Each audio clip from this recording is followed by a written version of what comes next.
through 1804.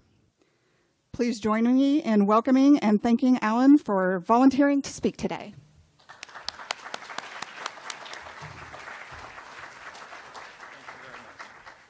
Thank you very much, Amy. Can you hear me okay? Okay, great. Amy and others have been thanking me for volunteering for today, and I feel like I'm going to the front lines somewhere. They seem to know something I don't about you.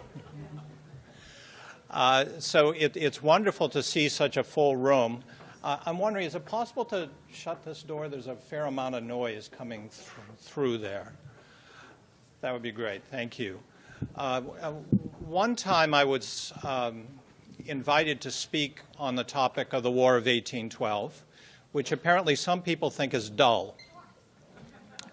And this was in Philadelphia, and the organizers had arranged a room that was about 3 times the size of this, in which 40 people showed up and arranged themselves randomly among about 800 seats. So this is going to be a lot easier. So I wrote a book called The Civil War of 1812, which was primarily about the American-Canadian borderland. And then I wrote a subsequent book, which called The Internal Enemy, which is also about the War of 1812, but it's set in Virginia. And I'm going to speak about the Virginia dimension of that war today. And what I want to do is just orient you. Often, if I'm speaking somewhere else, I have to point out where Chesapeake Bay is. I think I'm probably in a safe crowd here. But to just emphasize the difference between Tidewater and the Piedmont. And of course, UVA is in the Piedmont. And the War of 1812 affected directly the Tidewater rather than the Piedmont.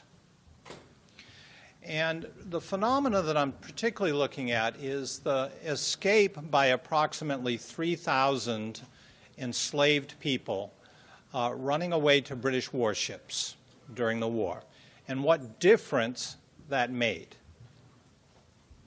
And I want to begin with one particular episode, which I think is very revealing, which happened in October of 1814. So this is the 3rd year of the war. And it begins up at Laidlow's Ferry on the Potomac River, just across from Maryland on the Virginia side, when 3 or 4 young African-American men stole a canoe. Now, this would be a dugout canoe. Dugout canoes were the primary mode for transportation in the Tidewater. Roads were terrible, water was everywhere, and it was just a lot easier to navigate the rivers and the creeks in these dugout canoes than it was to go overland. Now, by the 3rd year of the war, most of these dugout canoes were locked up and often put under armed guard to prevent enslaved people from stealing those canoes and making their way to British warships, which were operating in Chesapeake Bay, starting in February of 1813. But somehow, these young men got this dugout canoe free from whatever lock was around it, and they crossed over to the Maryland side of the river. They went there because there was something they wanted, a ferry boat, because they wanted a bigger craft that would be sufficient to load 17 people into. They somehow got that ferry boat free and took it back to the Virginia side and loaded up 17 people, men, women, and children, all of them enslaved. They then rowed this ferry boat down the Potomac River looking for a British warship. In the morning, their masters awoke to discover that these enslaved people were gone, and that they, quote, had taken many articles out of Mr. Abraham Huey's house in the course of the night, and all their own articles and effects out of their houses, end quote. Now, young white men then got into canoes and started paddling after them, but it was too late because the runaways had reached a warship. Now, I begin with this episode for a number of reasons, in part because it's very revealing of the patterns of these escapes. First, this was not something spontaneous. This was something carefully planned, that they would get this dugout canoe, go to the other shore, get a ferry boat, come back, load everybody up, get stuff out of their own cabins, get something out of one of the master's houses, and do this all without waking anybody up. Very careful planning and leadership. Second, the assessment of these enslaved people, which was submitted by their owners, because their owners are seeking compensation from the government. And they assessed them at $8,000. And this puts them as above average in value as slaves in Virginia at that time. And indeed, they were disproportionately highly skilled. They were artisans and house servants more than they were field hands. And this is also typical of these escapes, that they tend not to be the field hands, but they tend to be the artisans and the house slaves, who were people who were a bit better informed about the wider world, and also considered by their masters to be, quote, the most trustworthy slaves. And so masters felt particularly betrayed when it was their more highly skilled slaves who ran away. They did not realize that it is those who have seen a bit more of what freedom's like who are the most likely to want freedom for themselves.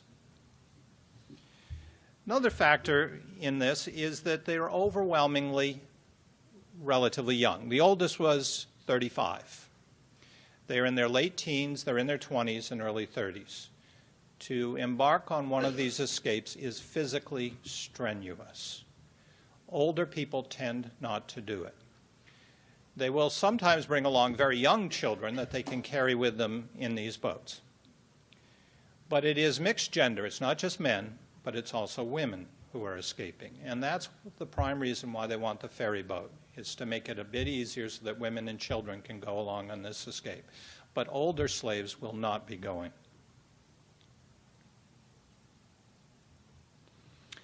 Now, the other reason why I picked this particular escape is because there is a phenomenal letter that survives, written by the leader of the escape.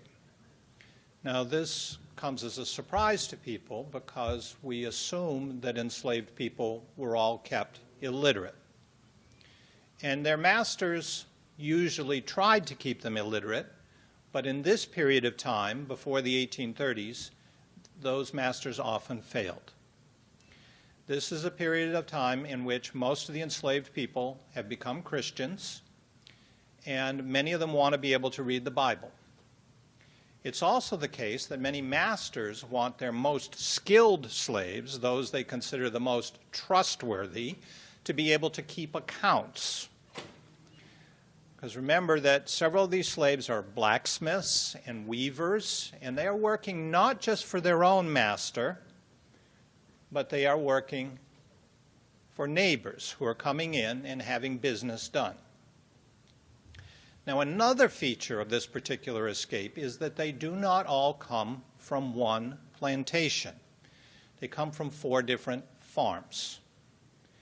In Tidewater, by 1814, we have to set aside our classic image of antebellum slavery, of very large plantations with hundreds of slaves. Those are really phenomena of the Deep South. Large slave holdings of 100 plus were very rare. They did happen. There was one quite close to us here at Monticello and a couple of others in Albemarle County. But in this particular county, Prince William County in Tidewater, as in most Tidewater counties, by 1814, the large plantations have been broken up through division and inheritance, and it is much more common for enslaved people to live in groups of 2, 3, 4, and 5 on plantations of farms of 200 to 400 acres. Tidewater had become a relatively poor region after the American Revolution.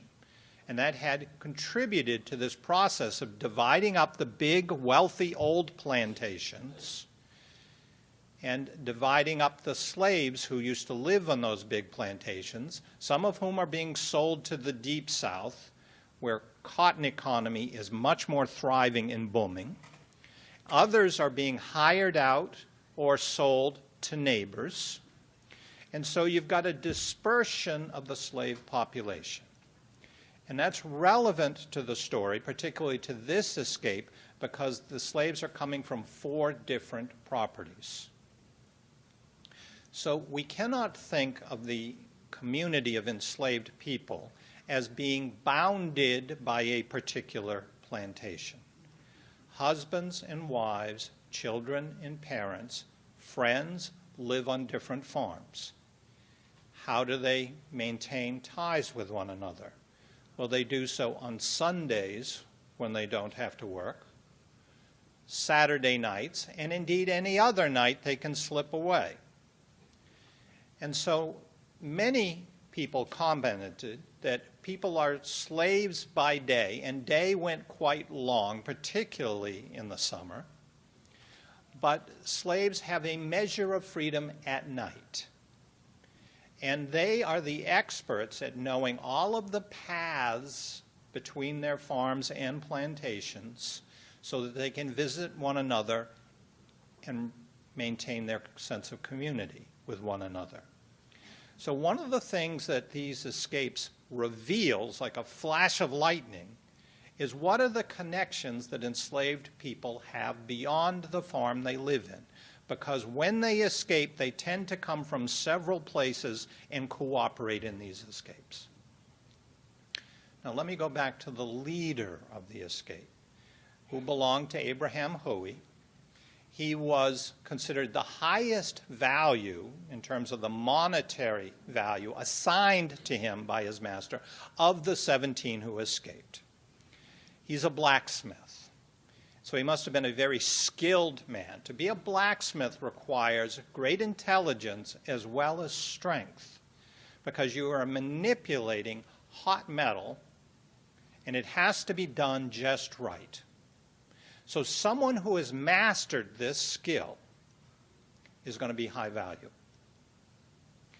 Now, Shanklin's phenomenal. His name is Bartlett Shanklin, because 5.5 years after the escape, he writes back to his master, his former master, Abraham Huey. Shanklin is writing from Nova Scotia, which is where most of the escaped slaves settled after the war. Why Nova Scotia? It's a British colony. So the Royal Navy, after they escape, after they help the British during the war, will take them to Nova Scotia and settle them usually in townships near Halifax, and especially in the township of Preston, which is where Shanklin's writing from. Now, Shanklin is prospering, and he wants Huey to know it. And I'm going to read the letter to you, because it's one of the most remarkable documents that I've had the good fortune to find in an archive in my career. And when I first found it, I didn't quite know what to make of it, because I didn't expect to find a letter written by a former slave to his master after the war. Sir, I take this opportunity of writing these lines to inform you how I am situated here. I have a shop and set of tools of my own and am doing very well. When I was with you, you treated me very ill. And for that reason, I take the liberty of informing you that I am doing as well as you, if not better.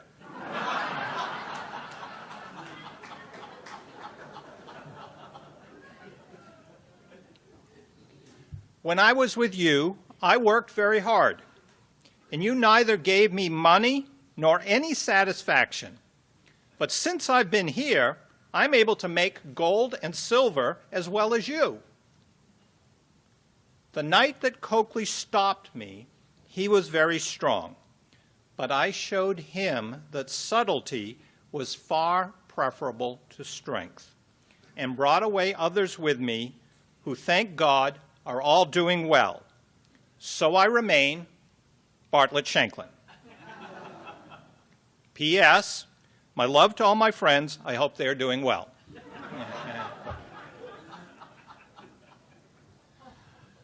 Well, let me unpack this letter, because there's wonderful stuff in here. If you're trying to understand these escapes, if you're trying to understand the experience of being enslaved and resisting slavery, this is one of the most phenomenal documents. To start with, he's proud of his ability to make money.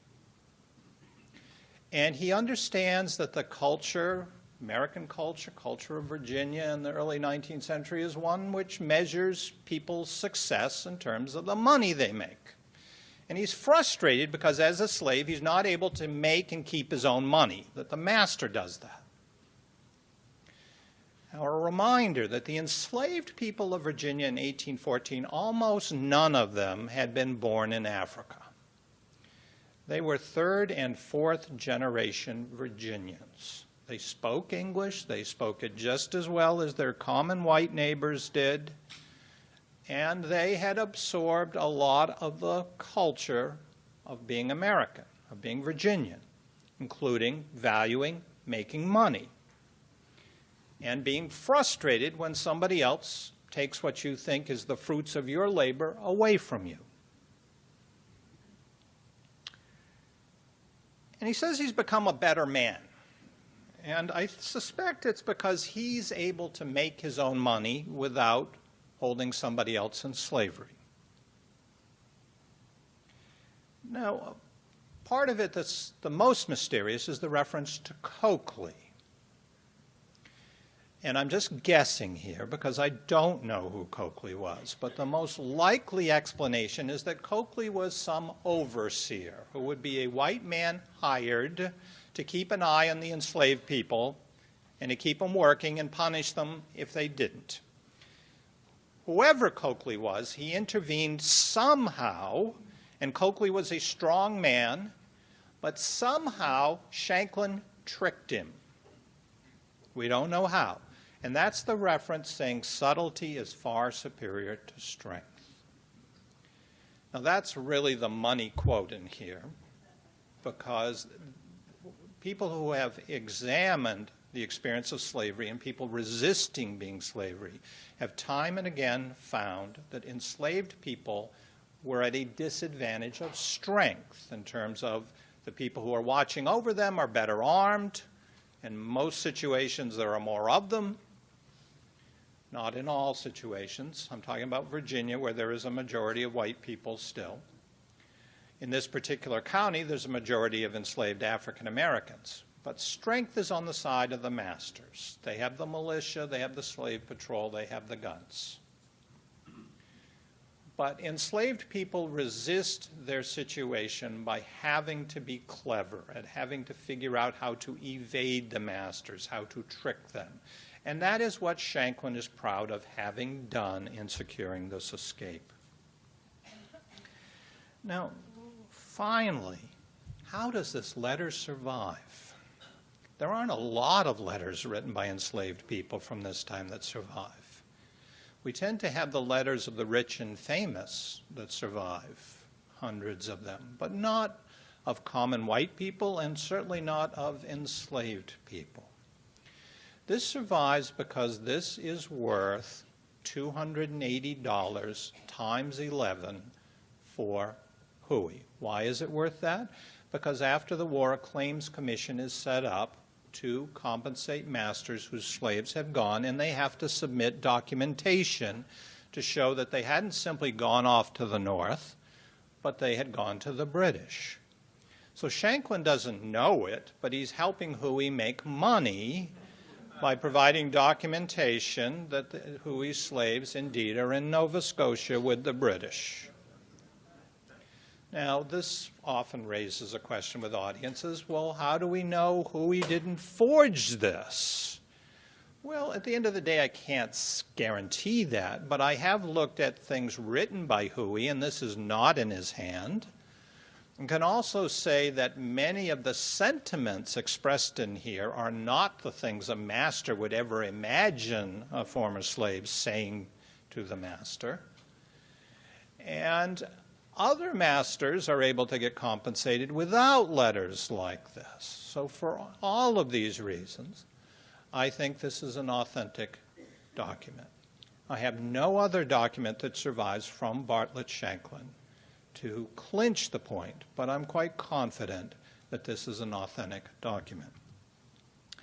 Now, I've got about 10 more minutes that I want to devote to this talk. I just want to say, what difference does it make that enslaved people escaped to the British?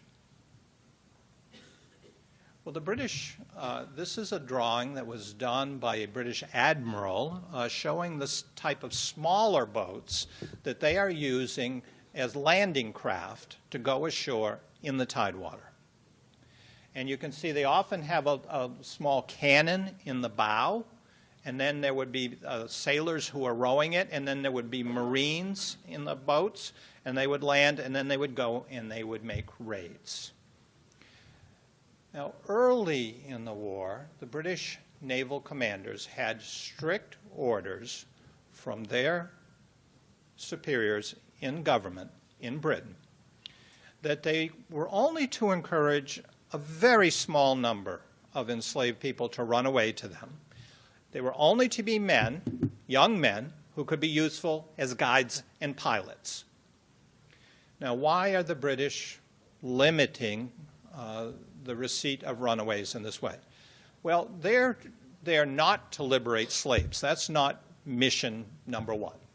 The mission is to inflict as much damage on the economy of Virginia and Maryland as possible so that the United States will call off its war effort.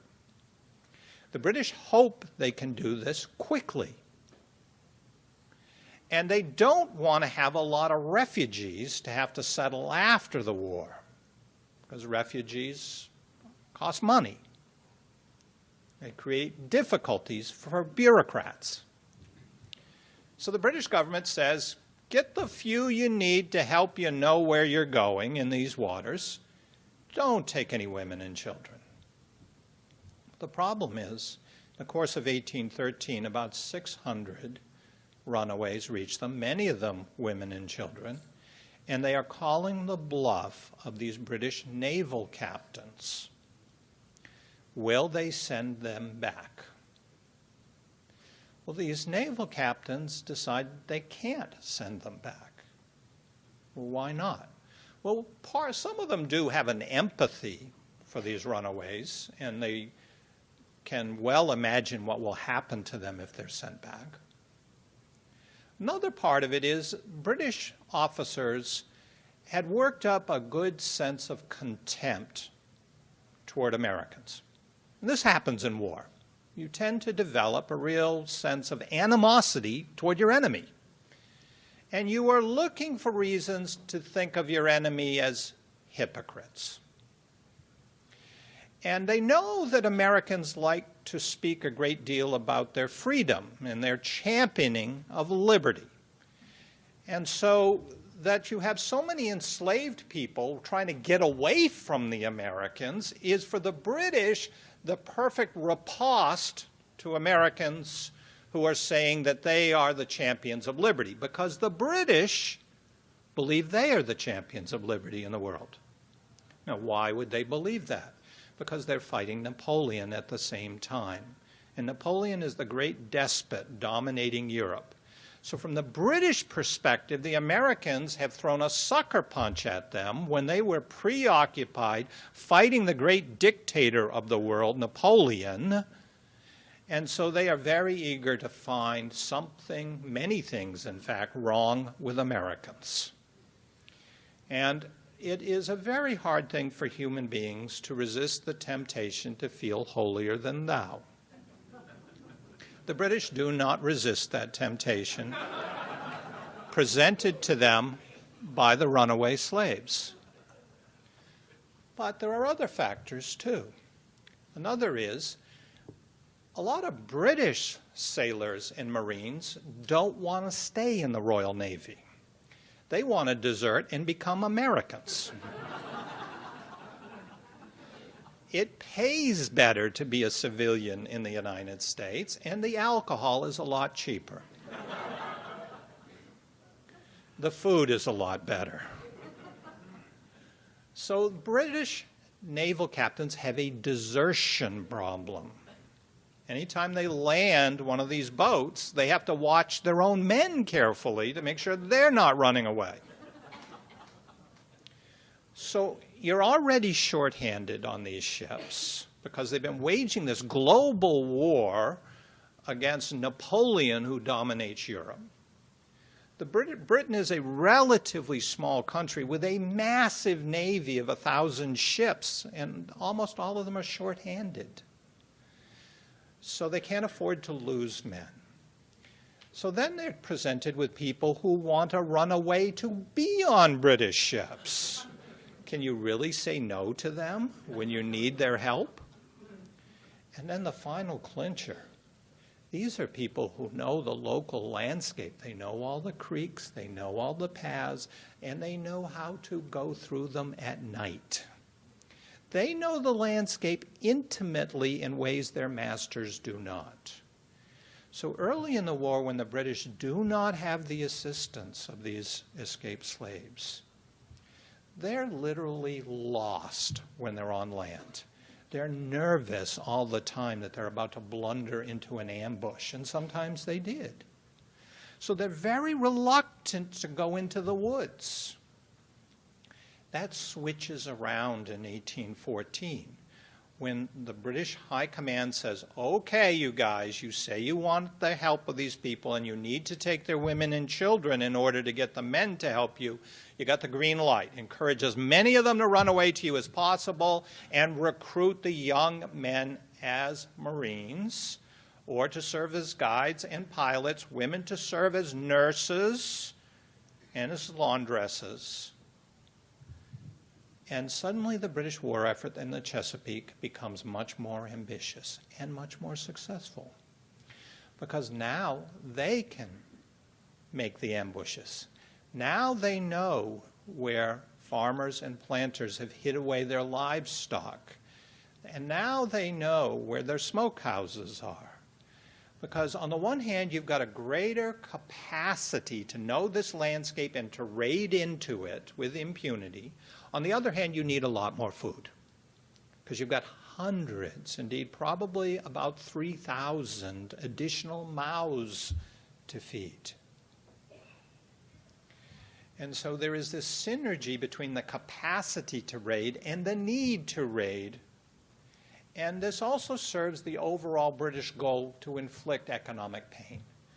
Because the British have figured out if you really want to hurt people who rely upon enslaved labor, you encourage the enslaved labor to leave and come and help you fight their former masters, which is exactly what happens.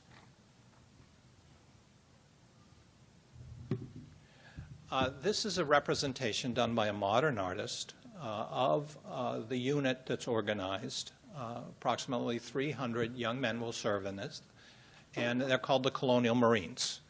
They wear the uniforms of Royal Marines. The enlisted men and the non-commissioned officers are all African American.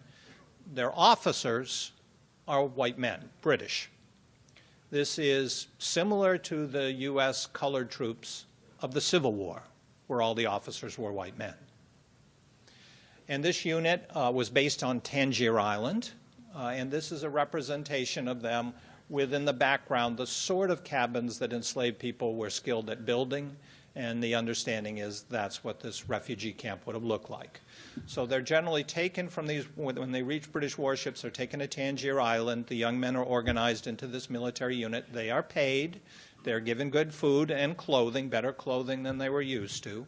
And then they are used when on these raids to be recruiting officers to encourage other people to run away.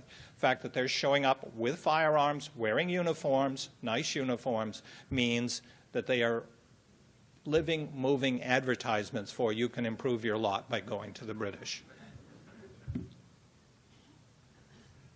This is the same artist showing colonial marines in action in a variety of ways. In the background, you can see a sailing ship being set on fire. The British would take merchant ships that they considered in good shape, high value, but if they felt that it was an old vessel, it was leaky, then they just burn it. In the middle ground, you see a British officer directing families of enslaved people to boats that will take them away to freedom. In the foreground, you see colonial marines rolling barrels of liquor together and setting them on fire. Now, the British were very keen to do this quickly before their own soldiers and sailors would break into these barrels, which is incapacitating.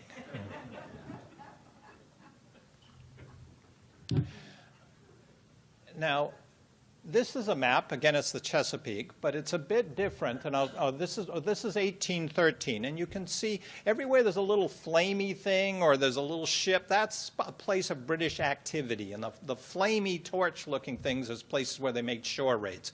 And you can see the raids are pretty much limited to the shore and fairly evenly distributed from north to south in Chesapeake Bay. Now, if we go to 1814, you can see there are a lot more of these flamey torch images, so a lot more raids, and they're concentrated. They're concentrated in two valleys. One is the Potomac, okay, northern neck of Virginia, and then the southern of Maryland, and the Patuxent, which is the next valley to the north, entirely within Maryland. Now, what do these two valleys have in common? If you go up to their headwaters, well, if you go halfway up the Potomac, you're going to be at a place called Washington, D.C. If you go to the headwater of the Patuxent, you're also very close. So what's going on here? The British are using this advanced military capacity they have, thanks to these former slaves, to target the northern neck of Virginia and southern Maryland. They are doing so because these are regions that have a majority black population, so they can recruit more people, and they are the gateways to Washington, D.C. What they are doing is they are using the intimidating power of their more effective raiding to, in effect, demobilize the militia. Militia are just local white men, have virtually no training. They've got some firearms. They are supposed to be the front line of defense. They are overwhelmed. And so most of them are taking paroles from the British that allow them to just go home and be farmers. The British have said to them, we'll leave you alone if you'll take a parole. That means we don't burn your barn. We'll only take some of your cattle. We'll still take your slaves from you, but that's the deal. And a lot of people in southern Maryland and some even in northern Virginia take that deal, which means there's no more militia resistance.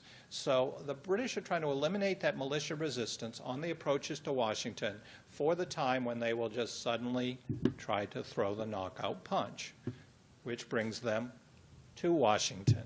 Now, this is an image of the British sacking Washington, D.C. They did not burn the whole city. They burned selected buildings, including the celebrated public buildings like the White House and the Capitol, and on the right here, a printing press, because they didn't like what American newspapers wrote about them. You look at this image, and they're all white faces. And so the colonial marines are not represented here, when in point of fact, there were a couple of hundred colonial marines in this operation.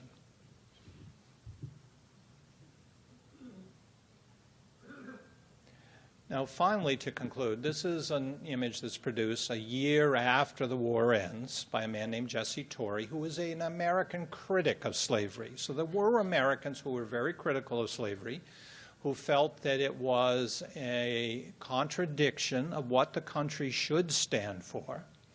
And he produces this image as a commentary. What you're seeing in the background is the ruined Capitol building. The two wings, and then the hollow place where there had been a dome in between. You can see it's scorched by flames. Now let me call your attention to how commentary is woven into this image. In the upper right-hand corner, you see two angelic figures, one of them holding a pole with a liberty cap on it. So this is to suggest that essentially God's watching. God's watching over America. But he's not happy with what he's seeing, according to Jesse Torrey. If we go to the foreground here, the right foreground, you can see there are a ragged group of African Americans held in chains, while a couple of white men, one of them is gesturing toward the Capitol building, and the other is watching over the enslaved.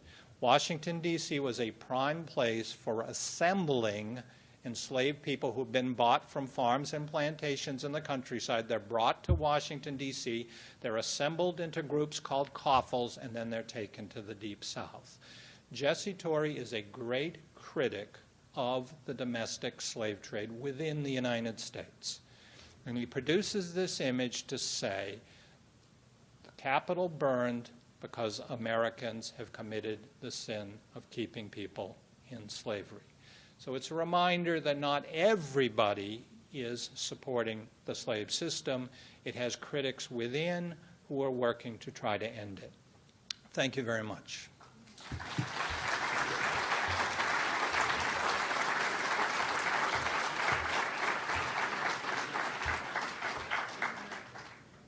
So I've ended on the early side, so you can either just rush for the doors, or you can ask questions. Yes? What happened to those slave ships after the war? After the war, they're kept together for about a year and a half because the British don't know whether the peace will hold. And they knew how effective they were at intimidating Americans and at fighting them, especially in the South. But after about a year and a half, the British say, you know, we think the peace will hold now, and we want to save money. And they were demobilizing most of their troops by that point. And so they were demobilized, and they were mostly sent to the island of Trinidad, where they're free people. They're given land, and they prospered there. So of the different destinations where former runaways went to, number one's Nova Scotia, number two's Trinidad. Those who go to Trinidad make out a lot better. And their descendants are still there, and they're a distinctive ethnicity within Trinidad, which has many different ethnicities. And they're called to this day the Americans. Okay, the A is dropped off, the C is turned into a K. They're the Americans. And I've met their descendants. Some of them I've met in London. I've met one who lives in Atlanta. And they're very proud of this distinctive identity they have as these communities that were all settled together in the interior of Trinidad.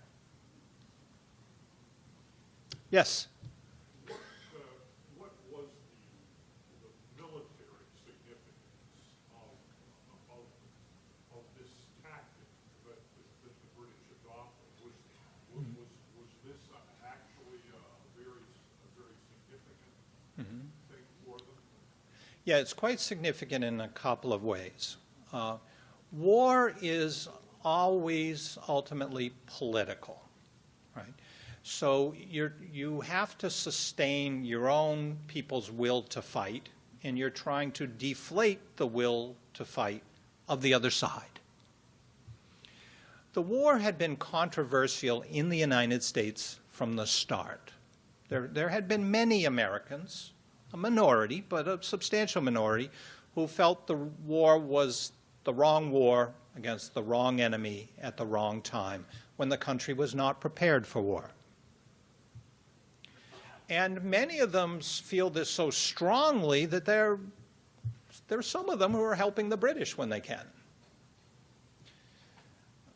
And so the British are trying to increase that sentiment and they show a great deal of discrimination when they're raiding. They try to find out what the politics are of people. And if they are the people that support the governing party, who called themselves Republicans. It's not the Republican Party of today. It's a different Republican Party. It's the Republican Party of Thomas Jefferson and James Madison. That Republican Party is running the war. Their critics are Federalists. So it's a two-party system with the Republicans and the Federalists. And the Federalists are saying to the British, we're not your enemies.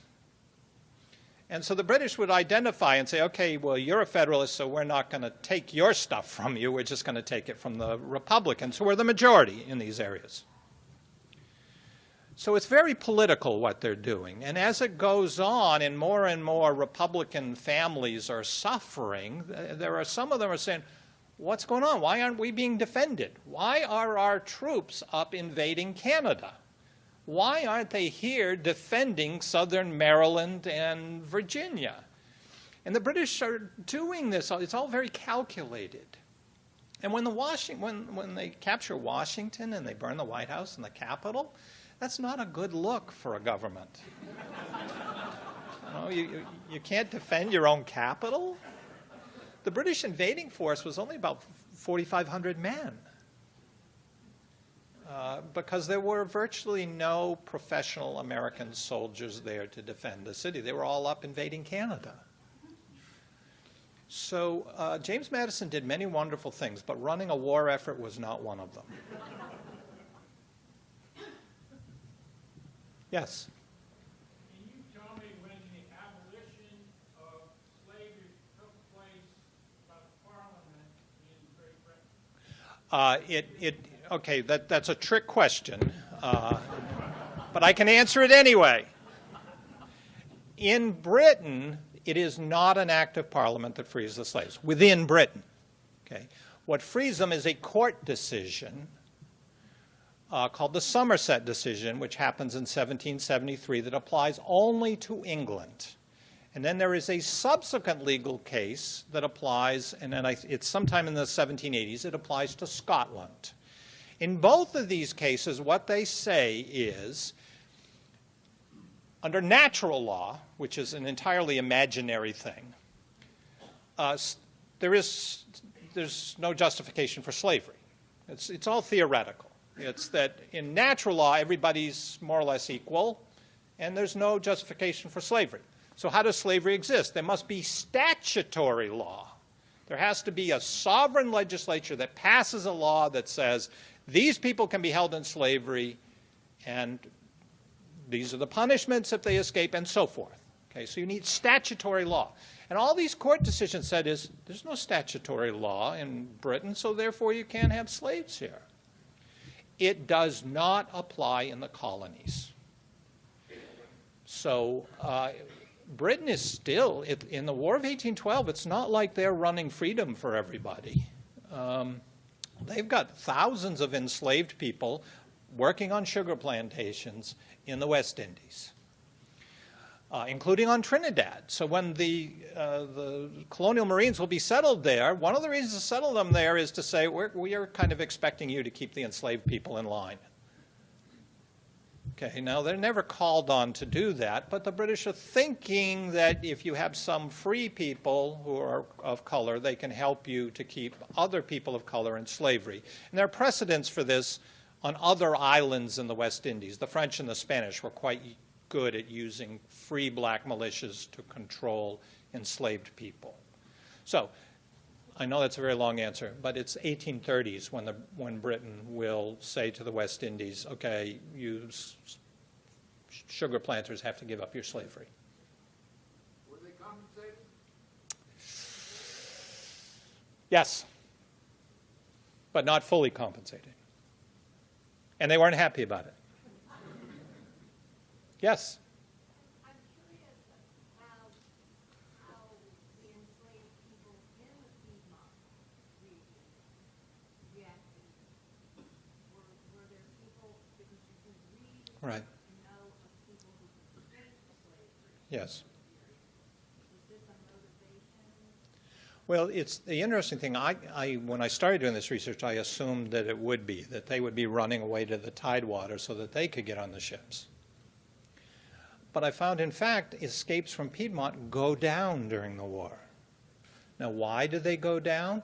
because so many militias from the Piedmont are being mobilized and being sent down to serve in the Tidewater, so that there are armed white men on the roads in much larger numbers on a regular basis than is the case in peacetime. So the irony is, this war makes it easier for Tidewater slaves to escape, but it makes it harder for Piedmont slaves to escape. Yes?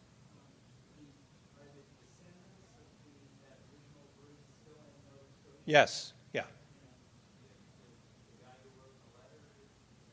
I assume so. So I met a fellow who runs the Afro-Nova Scotian Cultural Center, which is in the town of Preston, and I asked him, are there any Shanklins there? And he said, no Shanklins, but I think they changed their last name to Smith, as in... Okay. Yes?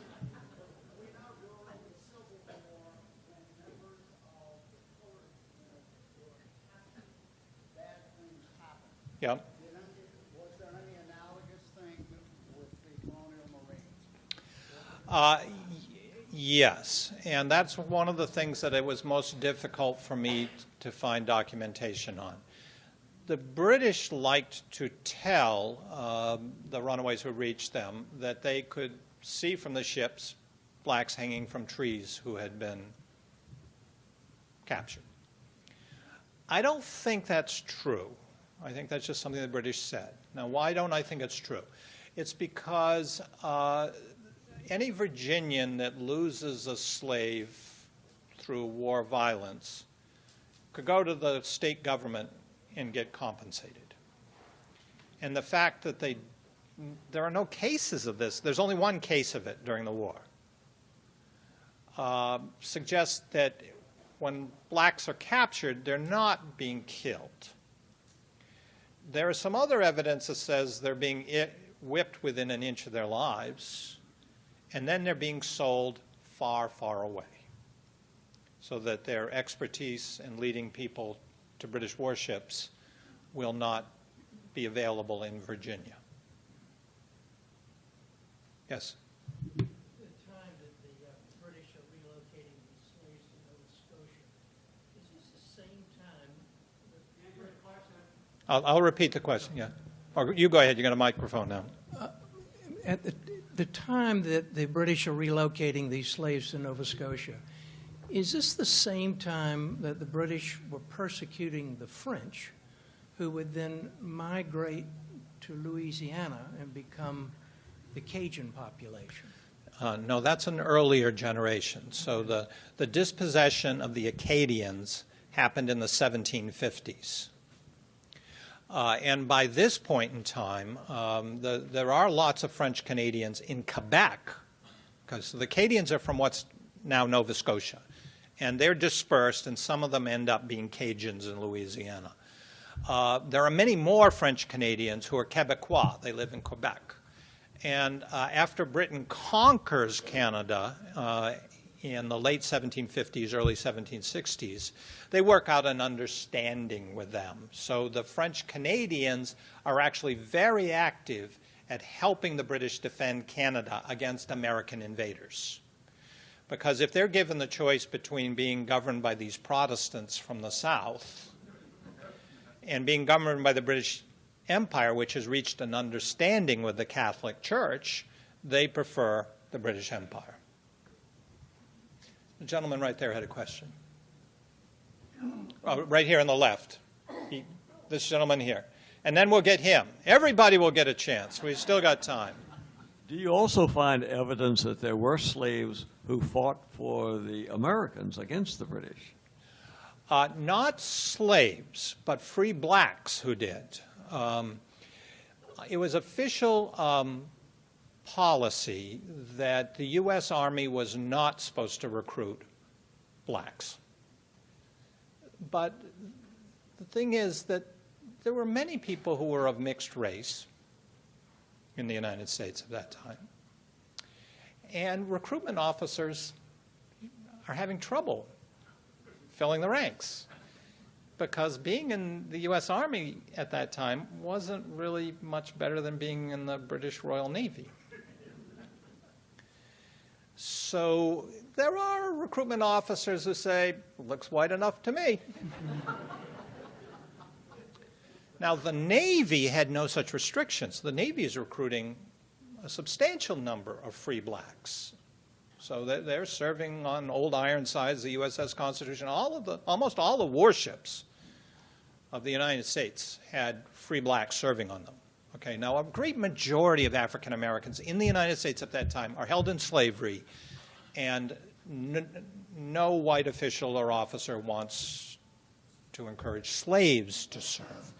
But there's approximately 10% of the black population in the United States who are free, and they are serving a lot of them in the U.S. Navy or on privateers, who are private warships, for quite substantial numbers of free blacks then. So you have a very complex situation where you've got a lot of free blacks who are fighting for the United States, and then you've got a lot of former enslaved people who have run away to the British who are fighting against the United States in the same war. Yes? Just a second. Here comes the microphone. James Monroe became president in 1817. It was inaugurated in March of 1817. Had things become pretty well settled by that time? Yeah, the war ends in early 1815. The peace treaty is negotiated it's concluded in December of 1814. But the war is not over till the treaty gets ratified. And it gets ratified by the Senate and the President in February of 1815. So by the time Monroe becomes president, the war is behind, and Americans want to remember their victories and forget their defeats in the war. And Monroe is a beneficiary of that because he had ended the war as both Secretary of State and Secretary of War, which was the equivalent of Secretary of Defense today. There's a question way in the back there. Yes, how did this affect Virginia politics, like county courthouses, Richmond, and how did this might contribute to events that led up to the Civil War? Well, oh, that's a big question. We're going to be here another 2 hours, so get comfortable. Well, let me take the first part of it. Virginia is overwhelmingly a Republican state, again, old-style Republican of Thomas Jefferson, James Madison. And so it's pretty pro-war, which is one of the reasons why the British are targeting Virginia. It's the place where presidents come from in those days. Jefferson had come from there. Madison's now president. Washington had come from it. So they think this is the real heart of American politics and power, is Virginia. Good reason. Virginia was the largest state, the richest state, the most powerful state. So you hurt Virginia, the notion is the rest of the country will probably end up feeling the pain too. So it doesn't end up really changing politics, though by the end of the war, a lot of Virginia politicians are saying, you know, we got a Virginian, he's president, and he's not defending us very well. If we can't be defended by the federal government when we got a Virginian as president, what's going to happen when we elect somebody who's not a Virginian? So white Virginians' confidence in the federal government goes way down as a result of the War of 1812. And after the war, then, we see a much more concerted push by Virginia's leaders to say, we only want a weak union. We don't want a union that's going to interfere in any way within the state of Virginia. They can deliver the mail, and they can have a navy, but that's about all we want a federal government for. And so that will then contribute to the coming of the Civil War. It means they're going to be watching this federal government very nervously. And if they ever think that some Yankee's going to be elected president who is not sound on the doctrine of leaving states alone, then they reserve the right to leave the Union, which they exercised then in 1861. Yes? What was the state of race relations between free blacks and free whites in those time periods? It's complicated. You can find the whole range of things. You could find situations where free blacks and free whites are fighting each other. More common is that free blacks know that a lot of people watching them, and that they're not supposed to have firearms unless they got a license from the court, and they're not supposed to strike a white person. So mostly free blacks are just kind of trying to hunker them down and avoid calling attention to themselves and avoid friction. Then you find situations where free blacks and free whites of the lower class are gambling together and stealing stuff together, and you find the whole range. You find common free whites and free blacks going to church together and not stealing things. So you can find the whole range of human behavior among free blacks just as you can find them among common whites at that time. And there's some overlap, some of it positive and some of it not so positive. It's not like it will be after Reconstruction, where the race line gets drawn in a harder way than is the case in slavery. The thing in the slave condition is black people, white people are next to each other all the time. Right? And you can't segregate things like steamboats because masters want to have their slaves on the steamboat with them, tending to them. So there's much more integration in a slave society than there is when emancipation's been forced on people, and then they say, okay, well, what do we do next? And then they come up eventually with, let's enforce what's called Jim Crow or strict segregation. And so that's of the future post-1870s in Virginia. Okay, somebody who hasn't asked a question before. You've asked one, you can go. Okay. Is it on? Okay. Go ahead. Would you therefore claim that racism was an outgrowth of the Civil War? I would not so claim. I would say there's plenty of racism before the Civil War. It's just that how do you organize society?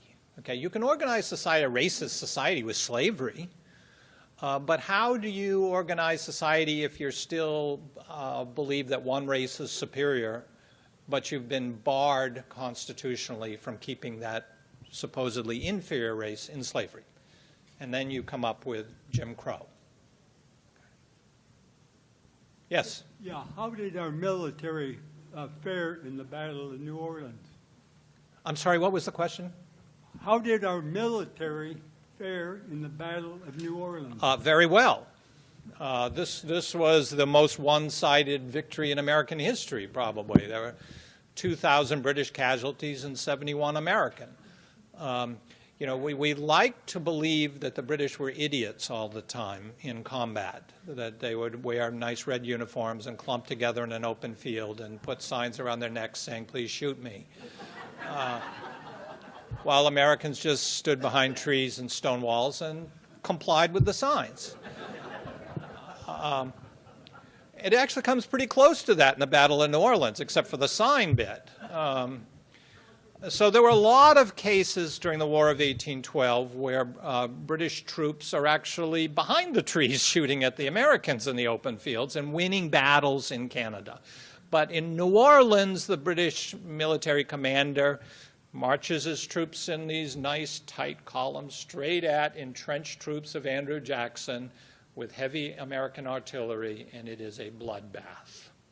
How could we do so well there and have no defense for our capital? Because British commanders are not always idiots. Every now and then you get an idiot.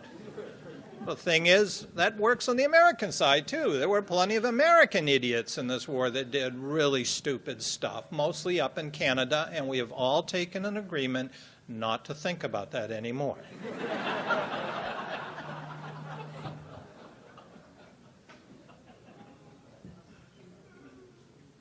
Okay, we've got a question right down here, and he's got a good loud voice, I bet. But we've also got a microphone. How many blacks were free by the time of the Civil War, and how were you identified so that you were known to be one and not an escaped slave? Okay, depends on where you're at.